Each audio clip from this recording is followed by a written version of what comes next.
Amigos de Cuatro Vientos, es un placer estar con ustedes en este jueves 24 de diciembre del año 2020. Bueno, pues hoy es día en que usted se reúne virtualmente o presencialmente, pero esperemos que si lo hace presencialmente lo haga con todas las medidas de seguridad, de sana distancia y de protección para usted y sus propios familiares, porque la pandemia, ya sea usted de COVID-19, está muy duro.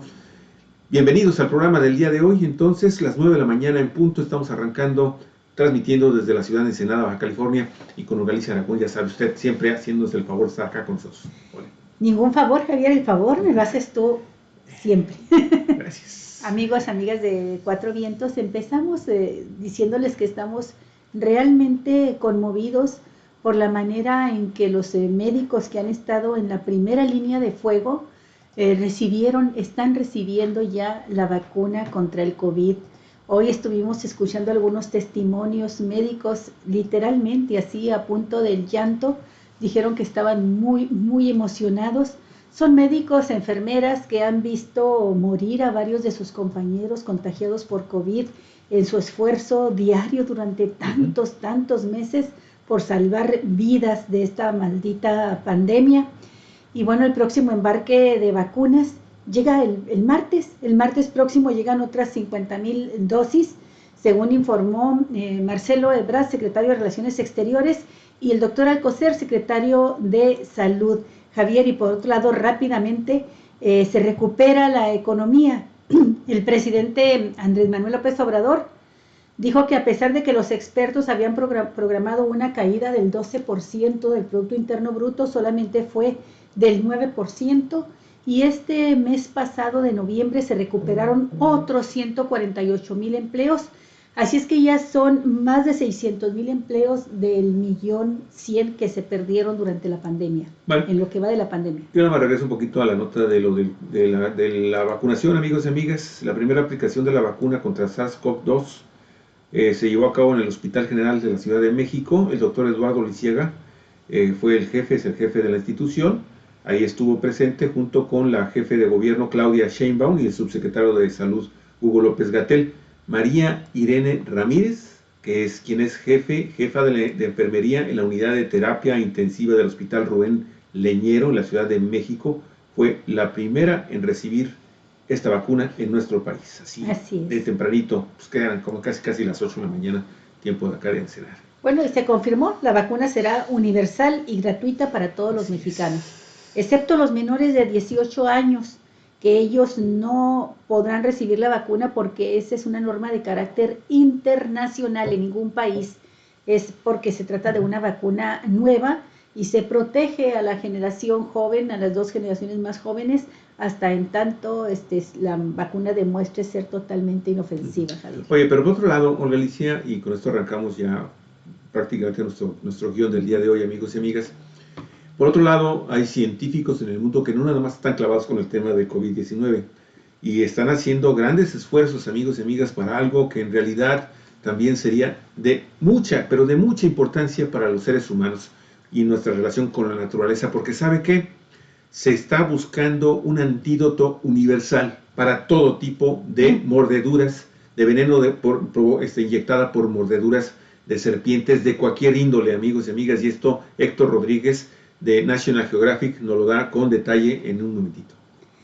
Sí, nos dice que las conocidas como enfermedades tropicales desatendidas comprenden un grupo diverso de infecciones tropicales comunes en poblaciones de bajos ingresos en regiones en desarrollo de África, Asia y América, y que son causadas por una gran variedad de patógenos como virus, bacterias, protozoos y gusanos parásitos. Pero fíjese, en el año 2017 la mordedura de serpientes fue incluida en este grupo y se reclasificó como una enfermedad tropical desatendida, NTD por sus siglas en inglés, prioritaria, así la marcó la Organización Mundial de la Salud.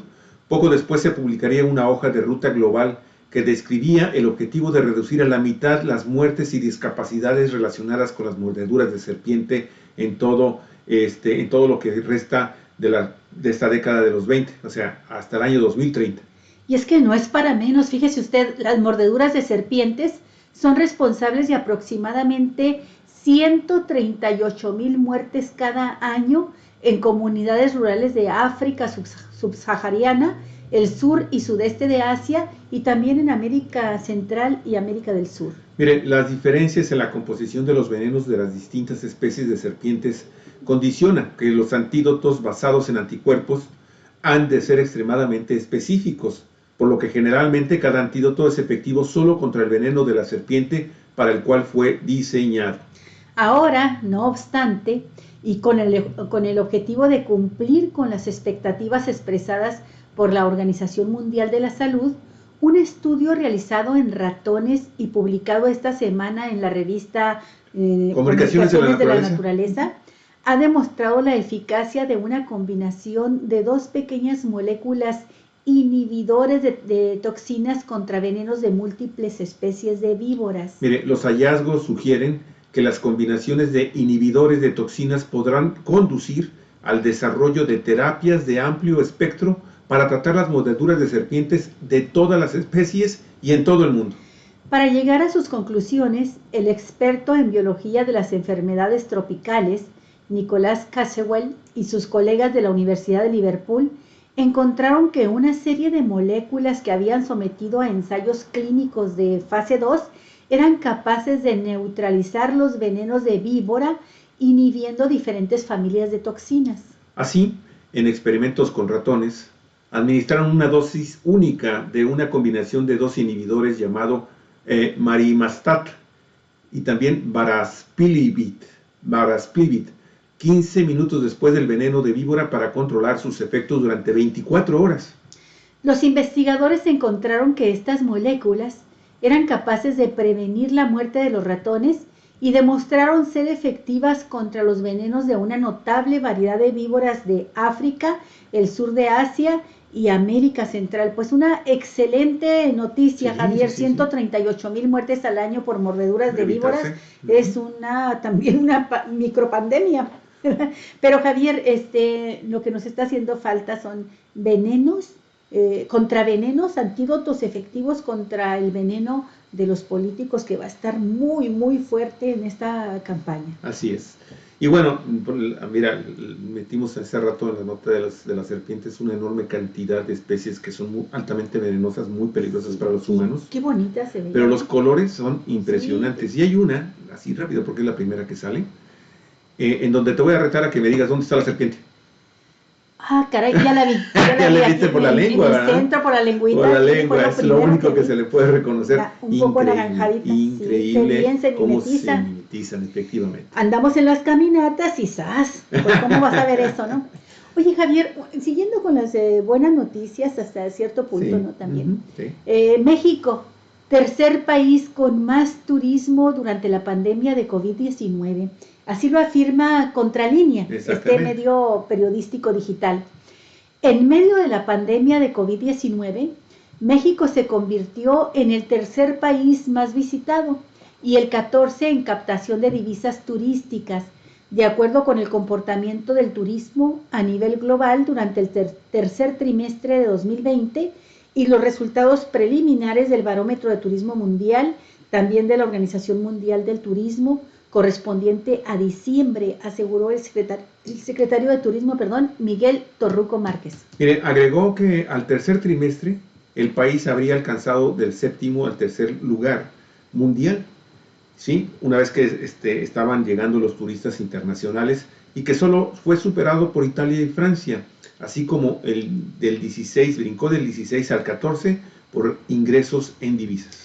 No obstante, Torruco indicó que los movimientos en el ranking de la OMT se deberían a las caídas de todos los países presentados en estos indicadores como consecuencia de la crisis sanitaria global, en la cual la industria turística mundial ha sido uno de los sectores más afectados. También agregó que se trata de una circunstancia coyuntural, aunque destacó que en 2019 México ganó también 3 posiciones en competitividad turística, para quedar en la 19º sitio, logrando entrar por primera vez en el top 20 mundial por este concepto. Ahora, en el marco de la pandemia, en el entorno internacional las posiciones se acomodan de manera coyuntural debido a las afectaciones de COVID-19, mismas que en el futuro irán ajustándose de acuerdo a la nueva normalidad, por lo que lo más probable es que estos nuevos rankings solo sean temporales, Javier. Así es, Olga, sí que es una buena noticia, pero pues, no es tampoco así como para echar todavía las campanas al vuelo, porque acuérdense, estamos en una pandemia, que uno de los sectores inmediatamente afectados fue el turismo, y si no, pues estábamos justo en una zona altamente turística que se desplomó así, mire, de la noche a la mañana, sí, en marzo. Sí, así es. Bueno. Fíjate que el presidente Andrés Manuel López Obrador considera que las razones por las cuales se está recuperando México económicamente más rápido de lo previsto. Se han equivocado las proyecciones, los expertos que proyectaban hasta 3 a 4 puntos más en la caída de nuestra economía. Dice que se debe en gran parte a las políticas sociales, la entrega de recursos a la gente, pero también a que México no se endeudó tanto, no pidió créditos especiales. Sí, por ahí un creditito pequeño, sí, pero lo que está pasando con relación a América Latina, Galicia, es realmente impresionante. ¿Cuántos préstamos ha otorgado el Fondo Monetario Internacional a los países de América Latina en este año de 2020? La respuesta nos la da la agencia rusa de noticias Sputnik. América Latina ha sido una de las regiones más afectadas por COVID-19. Si bien en la región está solo el 8% de la población mundial, representa el 20% de las infecciones y el 30% de las muertes por coronavirus. Ante la crisis, muchos países han optado por pedir préstamos al Fondo Monetario Internacional, que ha prestado billones de dólares. Mira, en el mundo la pandemia de coronavirus infectó a casi 78.500.000 personas y ha matado a 1.700.000 personas. La región latinoamericana ha sido una de las más golpeadas. Solo Brasil, Argentina, Colombia, México, Perú y Chile suman más de 13.300.000 contagios. La economía regional también se ha visto severamente resentida. El Fondo Monetario Internacional prevé que se reduzca en un 8%, lo que supone casi el doble de la contracción del 4.4 prevista en todo el mundo. Además, para 2021, las estimaciones prevén un crecimiento de 3.6% en Latinoamérica, 1.6 puntos porcentuales por debajo de lo que se pronostica crecerán las economías del resto del mundo. De momento, la directora general del Consejo de las Américas, Susan Siegel, identificó 3 razones por las que la región se ve más afectada económicamente que otras del mundo. Crecimiento lento en los años anteriores, una gran proporción de trabajadores empleados en industrias dependientes de contactos que se hicieron más vulnerables por la crisis, una falta general de inversión en la atención de la salud y otros sistemas sociales son algunos de esos factores que nos hicieron más vulnerables a los latinoamericanos. Sí, pero fíjate qué inteligente esta señora. No mencionó también el pago de las grandes deudas que el Fondo Monetario Internacional y el Banco Mundial le ha prestado a los países latinoamericanos y que ha totalmente ralentizado su desarrollo, y también pues los golpes de Estado, ¿no? Fingidos o simulados o realmente llevados a la práctica. De eso ni menciona una sola palabra, pero en fin. También advirtió contra una recuperación en la que los trabajadores altamente calificados y las partes de la economía centradas en lo digital se recuperen, pero los que tienen menos calificaciones y los grupos vulnerables como las mujeres y los jóvenes se están quedando atrás. Según información del Fondo Monetario Internacional, actualizada al 21 de diciembre, 21 países de América Latina y el Caribe habían solicitado préstamos por un monto total de 63.809 millones de dólares. El 13 de abril, el gobierno de facto de Yanine Áñez, una usurpadora del poder después de un golpe de Estado en Bolivia, solicitó un préstamo con el Fondo Monetario Internacional de 327 millones de dólares. Y se va muy campante, bueno, la echan los bolivianos en las urnas, la botaron a la fregada del poder, regresa el partido de Evo Morales, pero ya le dejó esta deuda a esta mujer, ¿no? Y ahí va la numeralia, amigos y amigas. Al día siguiente, El Salvador pidió 389 millones de dólares. El 15 de abril, Panamá negoció 515 millones de dólares. Una semana después, el 21 de abril, Paraguay pidió 274 millones de dólares. El 1 de mayo, Colombia pidió el primero de sus créditos al Fondo Monetario Internacional por 10.800 millones de dólares. El país gobernado por Iván Duque volvería a acudir al Fondo Monetario Internacional el 25 de septiembre, cuando consiguió el segundo préstamo por 6.200 millones de dólares. Ecuador pidió en primera instancia 643 millones de dólares el 1 de mayo y otros 6.000 millones de dólares el 30 de septiembre. El 28 de mayo, Perú pidió al Fondo Monetario Internacional 11.000 millones de dólares. Chile pidió al Fondo Monetario 24 millones de dólares el 29 de mayo. Honduras pidió el 1 de junio 223 millones. El 10 de julio, Guatemala pidió 594 millones y Nicaragua obtuvo 185.5 millones de dólares tras un acuerdo el 3 de noviembre. La pandemia y los desastres naturales plantean un doble desafío a la destrucción económica en América Central, según el Fondo Monetario Internacional. A la crisis de COVID-19 se le suman los múltiples desastres naturales que han azotado en 2020 a la región. 2 tormentas tropicales en junio en El Salvador, una grave sequía en Honduras y 2 recientes huracanes que afectaron especialmente a Nicaragua, Guatemala y Honduras. Y aquí en México, Javier, pues el problema de las lluvias que inundaron también Tabasco, ¿no? Sí, fíjate que esta nota nos da realmente una dimensión exacta de qué está sucediendo con otras naciones latinoamericanas que se han visto pues, prácticamente obligadas en algunos casos por la misma situación de grave crisis económica que tienen, sí, y grandes problemas sociales generados precisamente por esa crisis económica, y que dimensionan la política que en este sentido aplica el gobierno federal mexicano, ¿sí? De decir, yo no voy a solicitar, no me voy a endeudar. Y bueno, entonces aquí creo yo que para hacer entonces ya las críticas y los análisis, los enjuiciamientos a esta administración en esta materia, se tienen que tomar entonces ya realmente las cosas como son. Sí. Ha servido la política de austeridad y los ahorros y las apariciones de algunos fideicomisos para que esto nos salvara de estar en esta lista terrible. Bueno, acabamos de leer la información, ¿sí?, de un medio de comunicación equilibrado, un medio de comunicación consciente, que no anda ahí haciendo juicios sin ninguna razón, sin ningún fundamento, y bueno, no hemos visto en esta lista al gobierno federal mexicano. Entonces eso nos puede marcar al corto y al mediano plazo en Galicia privilegios y ventajas que en muchas ocasiones, como usted vio en las gráficas que tomamos para ilustrar este trabajo, pues una enorme inconformidad social en las naciones que están ahogadas por la deuda y fundamentalmente, miren, ni siquiera el pago del capital, sino simple y sencillamente los intereses malditos, como ya nos ha ocurrido aquí en nuestro país. Como nos sigue ocurriendo, Javier, que no logramos disminuir la deuda y todo se nos va en pago de intereses durante años y años. Y bueno, Javier, nada más recordar que este problema del endeudamiento fue uno de los puntos de choque de gente como magnates como Claudio X González y el líder de Coparmex, Gustavo de Hoyos, que ahora impulsan Sí por México y que están en la alianza con el PAN, PRI, PRD.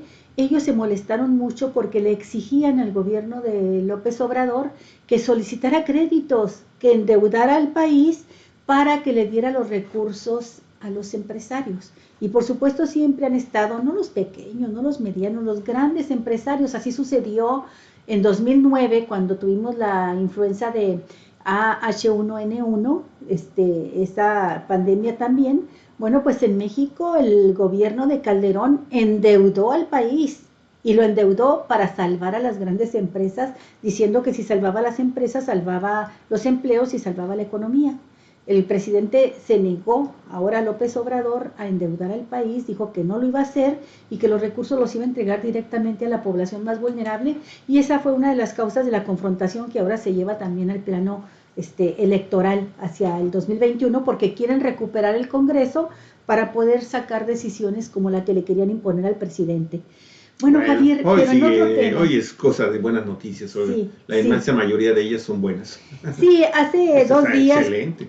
hace 2 días platicábamos de cómo en París le han dado la vuelta a la tortilla, ¿no? Y resulta que las mujeres que estaban tan marginadas de la política, pues ahora ya son las que marginan a los hombres. Y en París el ayuntamiento tiene 11 mujeres y solo 5 hombres y fueron multadas por eso, Sí, se Javier, las pasaron 9 autoridades. puntos de lo que debía de ser Sí, las correcto. autoridades las multaron por eso. Bueno, en México comentamos entonces que también tenemos tiempos muy novedosos, un gobierno federal donde ya la mitad de su gabinete está integrado por mujeres, es el tiempo de las mujeres en México y esto... Pues en el mundo, ¿verdad? Pues sí, Javier, pero otros no Sí, avanzan bueno, tan en rápidamente México, como... evidentemente, por los contrastes del machismo, sí, evidentemente Sí, pero no hay... es destacable. Son pocos los países donde hay una paridad de género, Javier, Sí, en el me parece gobierno. muy bien. Muy pocos. Y yo creo que si revisas en América Latina vas a encontrar solamente al gobierno Creo yo que mexicano. quizá. Y Uruguay, que también tuvo ciertos... No sé si habían Obviamente tenido durante los paridad. periodos de Tabaré y del querido Mujica, Pepe Mujica. Pepito Mujica, Hay que revisar a ver cómo estaba el tuvieron gabinete, equilibrio. pero sí ha habido presidentas en otros países, en México, ¿no? Pero Argentina, Chile. pero resulta que no es fácil que las mujeres accedan al poder, tengan acceso y aun cuando hay presidentas no hay una mayoría de mujeres en los gabinetes.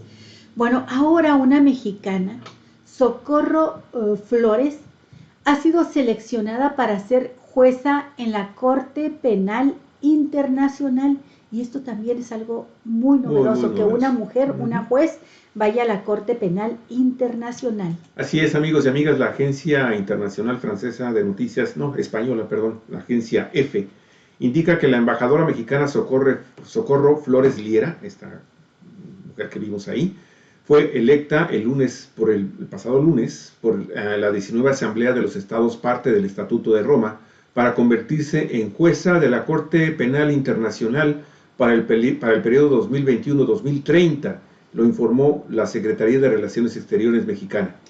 En un comunicado, la Cancillería mexicana señaló que la elección de la embajadora Socorro Flores es reflejo del compromiso del gobierno de México con la justicia internacional para combatir la impunidad de los autores de los crímenes más graves que afectan a la comunidad internacional en su conjunto. Por su parte, el canciller Marcelo Ebrard aprovechó para felicitar a Flores Liera, quien dijo: es un orgullo para México y su política feminista.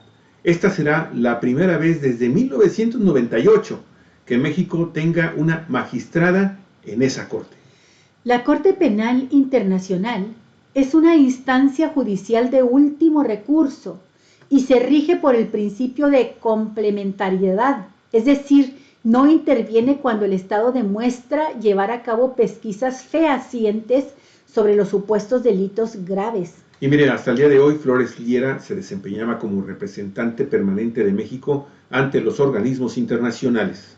Previo a esa experiencia, fue subsecretaria para Latinoamérica y el Caribe ante el Ministerio de Asuntos Exteriores mexicano, cargo que ocupó entre 2015 y 2017. En el Ministerio de Asuntos Exteriores había desarrollado las funciones de directora general de organizaciones y mecanismos regionales americanos y también fue directora general de Asuntos Globales. También ejerció de consejera del subsecretario de Asuntos Multilaterales y Derechos Humanos, así como directora de Derecho Internacional en la Oficina de Asesoría Legal. Pues muy capacitada esta mujer. Pero fuera de México también, Flores Liera ha sido enviada como embajadora a las misiones permanentes de México en Nueva York y también ante organizaciones internacionales con sede en Viena. Y fue responsable de la oficina de esta Corte Internacional, conocida mejor como La Haya, ante las Naciones Unidas en Nueva York entre los años 2006 y 2007. Fue en 1992 cuando Flores Liera accedió al Servicio de Relaciones Exteriores mexicano y en el año de 2012 se convirtió en embajadora. A lo largo de su carrera profesional, ha participado en negociaciones sobre distintos instrumentos relacionados con el derecho internacional público, el derecho penal internacional y el cambio climático. María del Socorro Flores Liera es graduada en Derecho de la Universidad Iberoamericana y posee un posgrado de Derecho Internacional de la Universidad Nacional Autónoma de México. La Cancillería destacó que desde que el embajador Juan Ramón de la Fuente asumió como representante permanente de México en la ONU, el país ha ganado todas las elecciones que se han operado desde la sede del organismo en Nueva York, desde la ONU. Detalló que tan solo este año fueron 11 elecciones, incluidas las del Consejo de Seguridad, el Consejo Económico y Social, el Consejo de Derechos Humanos, la Comisión de Población y Desarrollo, la Junta Ejecutiva del Programa Mundial de Alimentos y la Comisión de Estadística, entre otras. Y bueno, en todas estas elecciones México ha logrado colocar a sus representantes, Javier. Sí, o ganar las votaciones en las que se ha visto involucrado, ¿no? Y mire, a nivel individual también se ganaron las candidaturas de las 3 mujeres que se presentaron. Aquí sí, específicamente candidaturas y de mujeres, fíjese. Leticia Bonifaz al Comité para la Eliminación de la Discriminación contra la Mujer. Carolina Fernández a la Dependencia Común de Inspección y Socorro Flores ahora a esta Corte Penal Internacional en que tiene su sede en La Haya, Olga. Y bueno, motivo de satisfacción, muy contentos, Olga, de que una mujer de estas características, que sí, fíjate, logró trascender a los gobiernos de Acción Nacional, a los gobiernos del PRI, y finalmente ahora, en esta administración, logra un reconocimiento internacional, que bueno, pues se aprovecha precisamente para destacar lo que desde el Palacio Legislativo en el Zócalo Capitalino se está impulsando en materia de justicia y de legalidad en el orden no nada más nacional, sino también internacional. Sí, yo estoy muy contenta por este momento que está viviendo México de reconocimiento a mujeres sumamente valiosas y que son promovidas para ocupar altísimos cargos dentro de la función pública en el país y también en instancias internacionales. Vivimos las mujeres un momento muy bueno, es de las cosas buenas que tiene esta famosa cuarta transformación.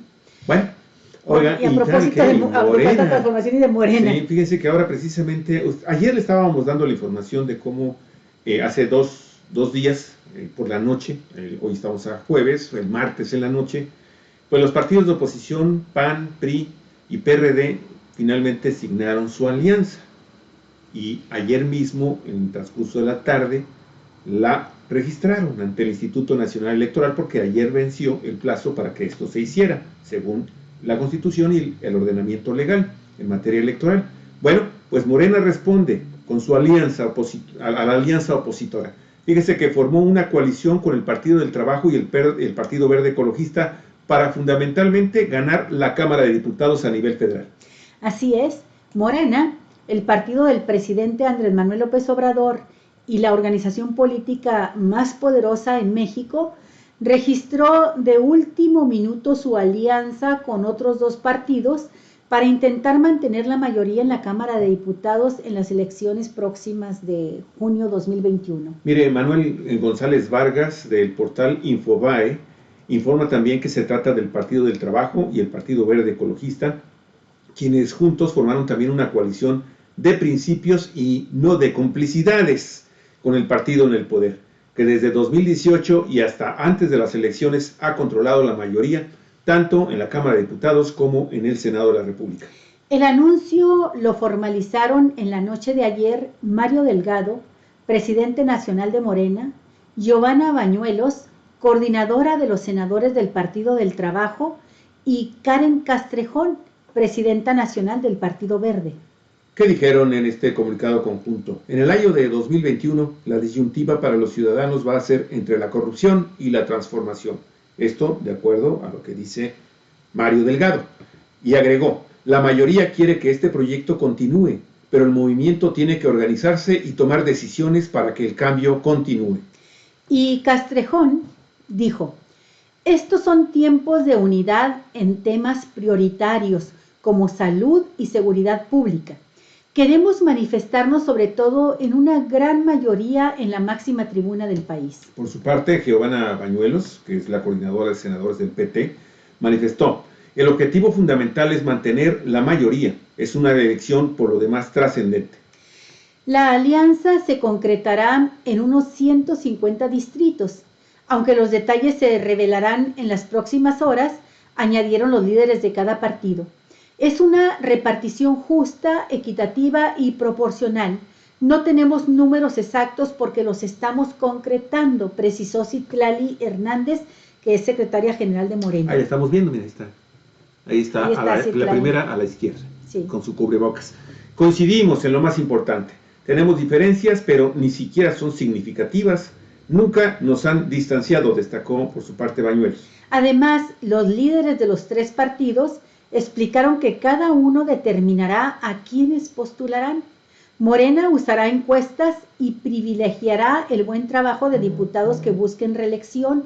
El Partido del Trabajo y el Partido Verde harán lo propio y revisarán caso por caso. Bueno, mira, lo que ha trascendido en el transcurso de estas horas pasadas, entre ayer en la noche y hoy en la mañana, Olga Alicia, es que prácticamente todos los diputados de la alianza del 2018 en el Congreso buscar la reelección. Van a buscar la reelección. Se habla de que de los 500 diputados, Olga, que tiene actualmente ¿esos son de todos los partidos? Casi 435 van a buscar la reelección, sí, en el proceso electoral. Así está el tema. Y interesante, finalmente, un último comentario sobre el Partido del Trabajo. Aquí dicen que no hay diferencias, dice, tenemos diferencias, pero ni siquiera son significativas. Me va a perdonar Bañuelos del Partido Verde Ecologista, pero aquí en Baja California hay una disputa muy fuerte, hay una inconformidad muy grande de la alianza de Morena con el Partido del Trabajo. De eso vamos a platicar en un momento más, en una entrevista que vamos a tener con un programa de diálogo con nuestro querido analista amigo Armando Duarte Moller. Enseguidita de este programa. Pero a propósito de los partidos, Javier, estos partidos chiquitos, estos son partidos chiquitos que aportan pocos votos, pero cuestan muchos pesos, millones. Alejandra Crail, de también el portal digital MX. De la contienda electoral del próximo año hay una certeza. 6 partidos chicos recibirán millones de pesos para competir en 2021. 3 de ellos son de, comillas, nueva creación. Tan solo por haber obtenido su registro, recibirán 158 millones de pesos cada uno. ¿Por qué crees que quería entrar? Aparte de buscar tener fuero, ¿por qué crees que Calderón andaba desesperado por lo de su partido? Así, el ahora llamado Partido Encuentro Solidario, el PES, antes Encuentro Social, Redes Sociales Progresistas, RSP, y ramificación de la extinta Nueva Alianza del nieto de El Baester Gordillo, así como Fuerza Social por México, también salida de la Nueva Alianza y Morena, pues volverán al ruedo. Sí, son los 3 partidos nuevos, entre comillas nuevos. En suma, los viejos aliados de los grandes partidos también entrarán en acción. El Partido del Trabajo, que solía apoyar incondicionalmente al PRI, luego al PRD y ahora a Morena, recibirá 498 millones de pesos. El Verde Ecologista, brazo del PRI, que ahora coquetea con Morena, recibirá 542 millones. Y el Partido Movimiento Ciudadano, que llevó a Enrique Alfaro a la gubernatura de Jalisco, 523 millones. No te acabes, presupuesto. La pregunta que ronda sobre estos pequeños partidos es, ¿y para qué sirven en la democracia mexicana? Con porcentajes inferiores al 6% de votos en las elecciones del 2018, iniciativas que apenas logran discutirse en la Cámara, en el Congreso de la Unión, son recordados únicamente por respaldar a los grandes partidos a lo largo de su historia. Como lo hacía antes el Partido Popular Socialista. ¿Te acuerdas, por ejemplo? Sobreviven con su registro tambaleándose entre acusaciones de corrupción y favoritismos. Estos pequeños partidos, coinciden especialistas, están lejos de justificar su existencia, la pluralidad. Así es. La justificación formal es que se logre reflejar la pluralidad que hay en el país y en el Congreso de la Unión.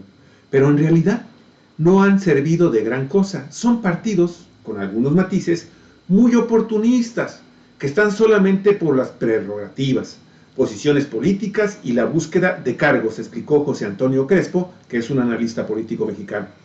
El historiador añade que un país que se reconoce como plural, como México, debe tener distintas opciones de representación para la ciudadanía. Por ello, en la teoría es sano y es útil que existan diversos partidos que puedan ofrecer alternativas ideológicas más cercanas que la de los partidos grandes. Sin embargo, en la práctica se basan en la búsqueda de oportunidades, pero sin congruencia ideológica ni programática, solamente viendo de dónde pueden obtener los votos mínimos para conservar su registro, prerrogativas, financiamiento y favores. Javier Aparicio, otro analista especialista en sistemas electorales y en competencia política, asegura que la calidad de la representatividad depende de las reglas del juego para crear partidos o desaparecerlos. Ahí es donde está el diablo. Estas reglas condicionan el tipo de partidos que tienes. Fíjate, agregó también, el sistema permite que sea muy fácil entrar, muy difícil, pero que sea muy difícil. El sistema permite que sea muy difícil entrar, pero que sea muy fácil sobrevivir, afirma Aparicio. Se refiere a que una vez obtenido el registro del Instituto Nacional Electoral, los recursos económicos llegan por sí mismos, con la fiscalización correspondiente, pero sin tener que demostrarle nada a nadie. Ahí la industria de las elecciones, Javier. La partidocracia.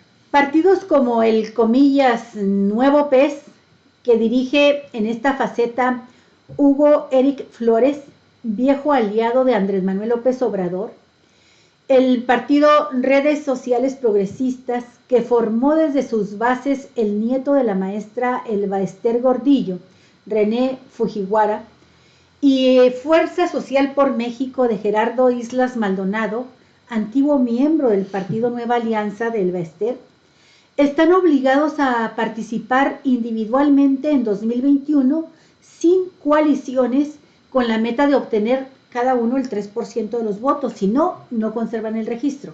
Pero después de eso, solo necesitarán coaliciones que les garanticen su sobrevivencia. Para muestra están los casos emblemáticos del Partido del Trabajo, que coordina, que caciquea Alberto Anaya Gutiérrez, y el Partido Verde Ecologista de México, que tiene como secretaria ejecutiva a Pilar Guerrero Rubio.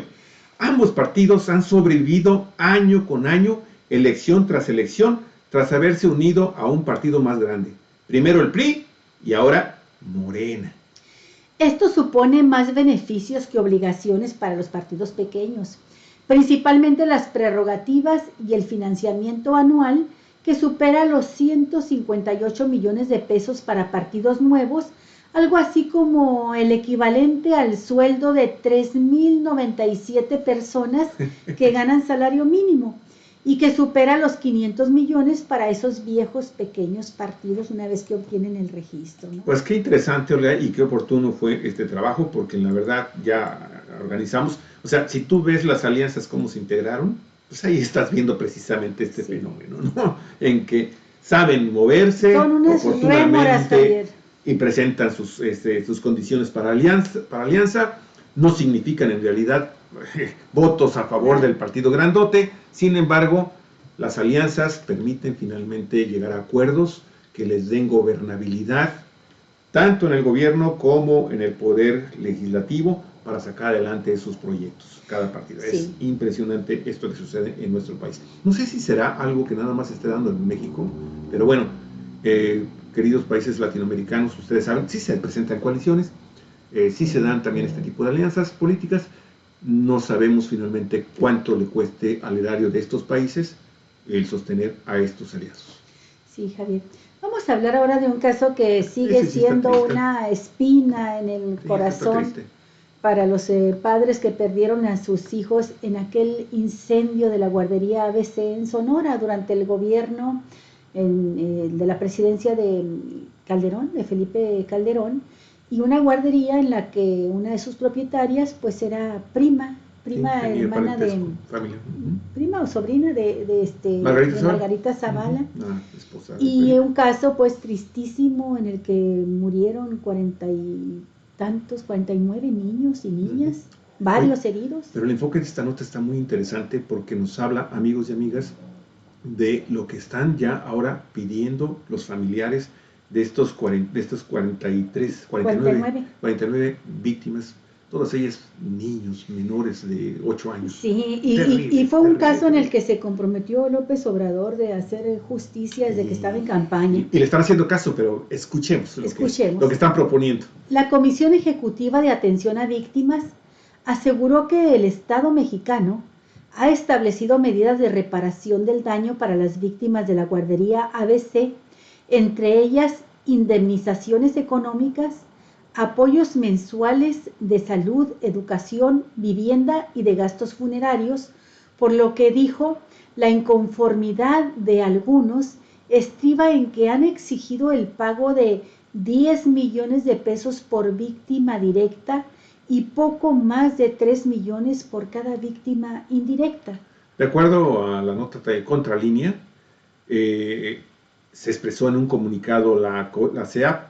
Fíjese, esta Comisión Ejecutiva de Atención a Víctimas dice lo siguiente: solicitaron expresamente tanto a esta comisión como a la Secretaría de Gobernación el pago de 10 millones de pesos por daño moral a cada víctima directa, así como 3.375.000 pesos por cada víctima indirecta.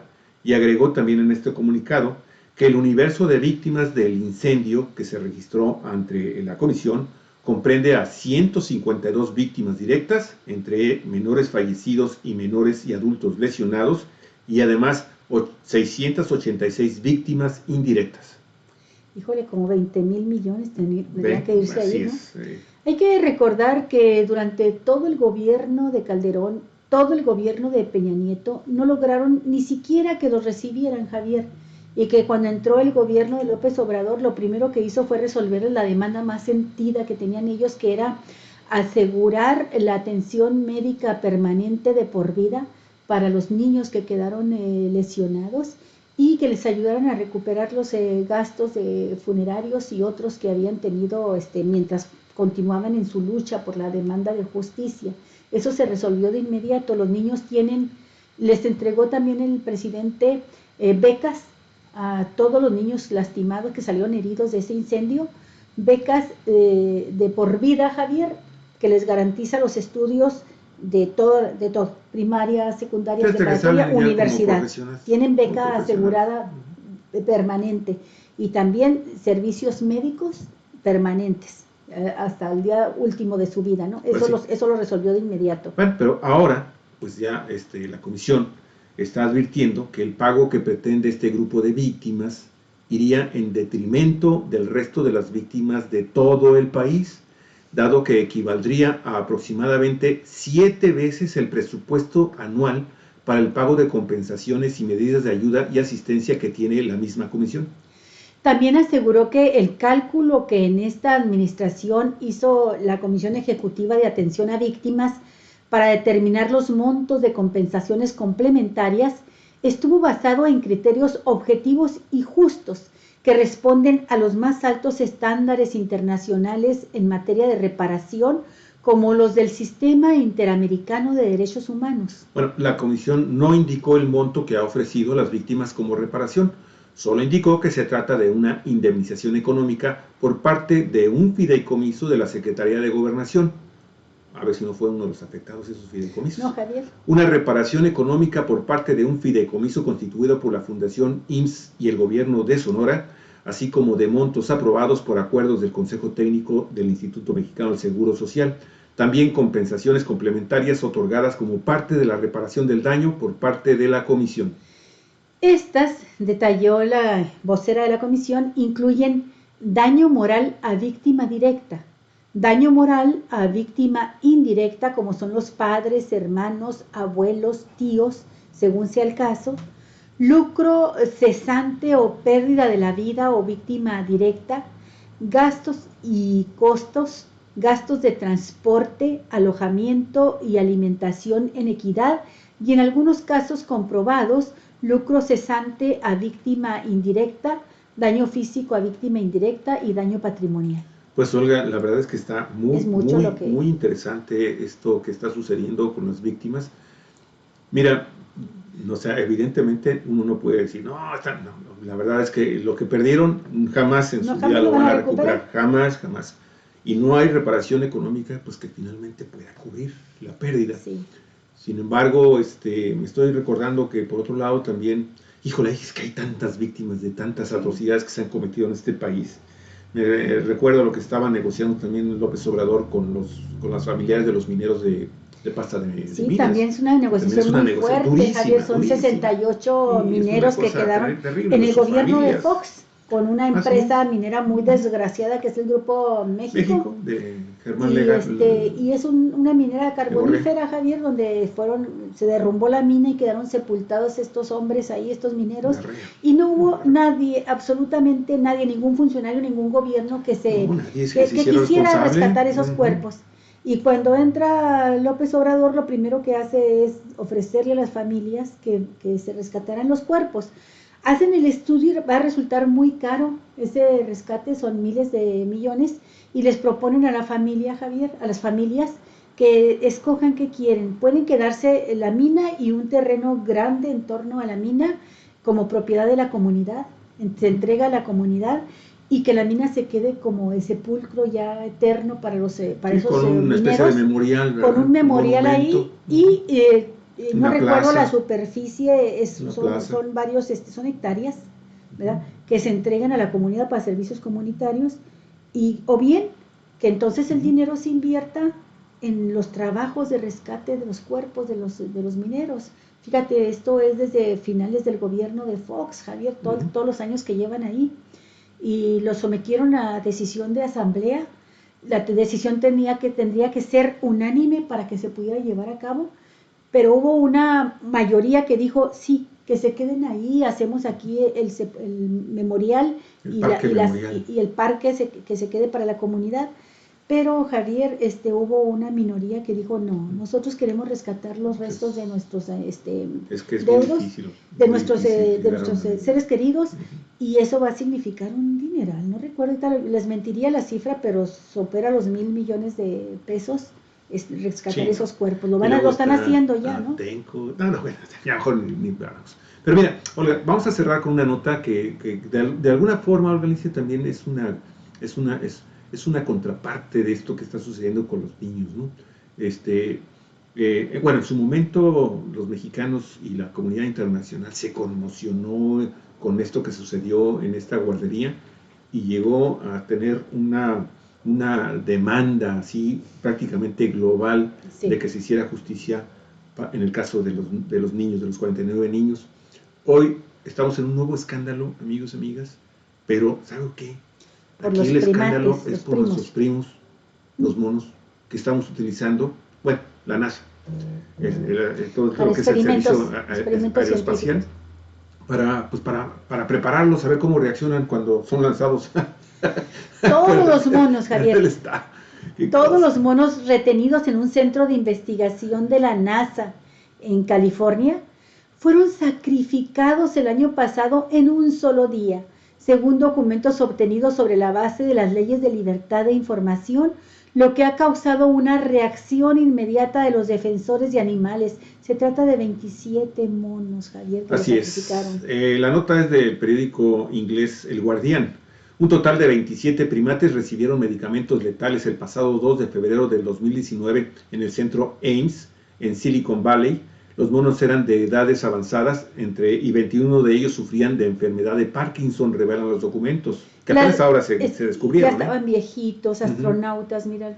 La decisión de sacrificar los animales en vez de trasladarlos a un asilo ha sido condenada por defensores de los derechos animales. Al parecer no fueron considerados dignos de vivir en el asilo, ni siquiera lo intentaron. Eliminación en lugar de la expresión de la decencia más elemental. ¡Qué vergüenza para los responsables!, comentó John Gluck, experto en ética hacia los animales de la Universidad de Nuevo México. Kathleen Reese, congresista de abogados por una política humanitaria de jubilación para animales usados en investigaciones, ha escrito al administrador de la NASA, Jim Bridenstine, solicitando explicaciones sobre este acto. Mire, los monos no se utilizaron en ningún estudio espacial, sino que se retenían en el centro Ames conforme a un acuerdo de cuidado con la Fuente de Vida Biomedical, entidad de investigación médica que alquila espacios en la NASA. La directora general de esa compañía, Stephanie Solís, precisó que los primates habían sido trasladados al lugar hace años al no haberse podido encontrar un asilo para ellos debido a su edad y a su estado de salud. Aceptamos a estos animales actuando como un asilo y proporcionando todo el cuidado a nuestro propio coste, hasta que su edad avanzada y salud empeoró, lo que llevó la decisión de someterlos a una eutanasia humanitaria para que evitaran una mala calidad de vida.